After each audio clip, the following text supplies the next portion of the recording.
35 जो इतिहास सब्जेक्ट की हैं, और यदि आपके एसएस हैं तो भी ये काम आ जाएगी। और आज का हमारा प्रकरण होगा सविनय अवज्ञा की सीमाएं, और क्लास 10 से संबंधित हैं। हमारे उद्देश्य ये रहा ज्ञानात्मक अवबोध ज्ञानोपयोग कौशल अभिरुचि और अभिवृद्धि। इस प्रकार ये आप उद्देश्य कर सकते हैं। थोड़े जूम कर देते हैं ताकि आप, इधर तो आपको पता है ये लिखा हुआ है इसी के सामने। ये करने के बाद आपको आना है शिक्षण विधि में। शिक्षण विधि में व्याख्यान विधि प्रश्नोत्तर विधि करेंगे।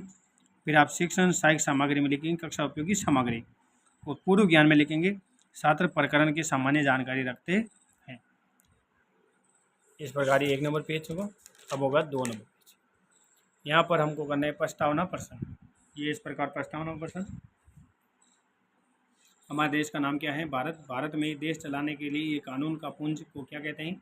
संविधान। संविधान सभा के प्रारूप समिति के अध्यक्ष कौन थे? डॉक्टर भीमराव अम्बेडकर।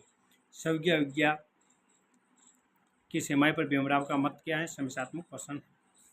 फिर उद्देश्य कथन, जिसमें छात्रों आज हम सविनय अवज्ञा आंदोलन की सीमाओं के बारे में विस्तार पूर्वक अध्ययन करेंगे। इस प्रकार ये 2 नंबर पेज कंप्लीट होगा। फिर हम आएंगे नेक्स्ट पेज पर, जहाँ पर प्रस्तुतिकरण होगा और हमारा शिक्षण बिंदु होगा गांधी जी का मत। तो इसी में हम विकासात्मक प्रश्न करेंगे। अछूतों को हरिजन यानी ईश्वर की संतान किसने बताया? समस्यात्मक प्रश्न है बच्चों का। छात्र अध्यापक कथन में गांधी जी ने ऐलान किया, यहाँ से शुरू करेंगे।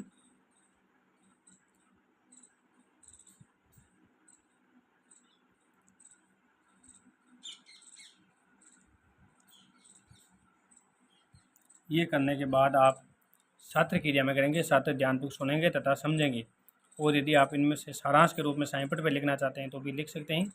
फिर आप करेंगे बोध प्रश्न। इसी में हरिजन का अर्थ होता है और गांधी जी ने ऊंची जाति के लोगों से क्या आह्वान किया था। इस प्रकार ये 2 नंबर पेज कंप्लीट होगा।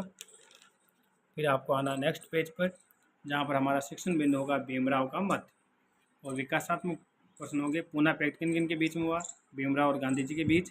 पूना पैक्ट कब हुआ? ये आंशिक उत्तर है बच्चों के लिए, उत्तर नहीं दे पाएंगे पूर्ण रूप से, तब छात्र अध्यापक कथन करेंगे। देखिए इस प्रकार डॉक्टर भीमराव अम्बेडकर ने 1930 में दलितों को दमित वर्ग, यहाँ से शुरू करके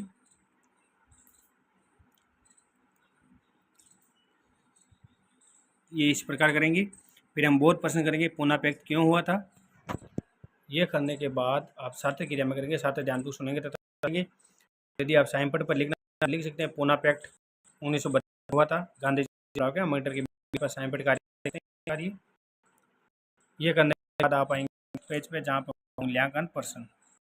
ये इस प्रकार मूल्यांकन प्रश्न, जैसे देखिए मूल्यांकन प्रश्न में प्रश्न छुआछूत क्या है। 2 नंबर पूना पैक्ट कब हुआ? 3 पूना पैक्ट किन किन के बीच में हुआ? दलित वर्ग को वर्तमान में किस नाम से जाना जाता है?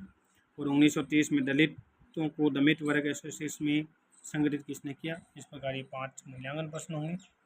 फिर आप गृह कार्य देख सकते हैं। ये गृह कार्य, गांधी डॉक्टर भीमराव अम्बेडकर के द्वारा रखी गई मांग दलितों के लिए अलग निर्वाचन क्षेत्र का विरोध क्यों किया? ये गृह कार्य। तो देखिए इस प्रकार ये पाठ्य योजना बनाई गई थी। ये रूपरेखा इसकी,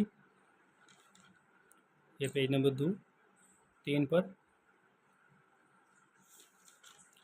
और ये 4 और ये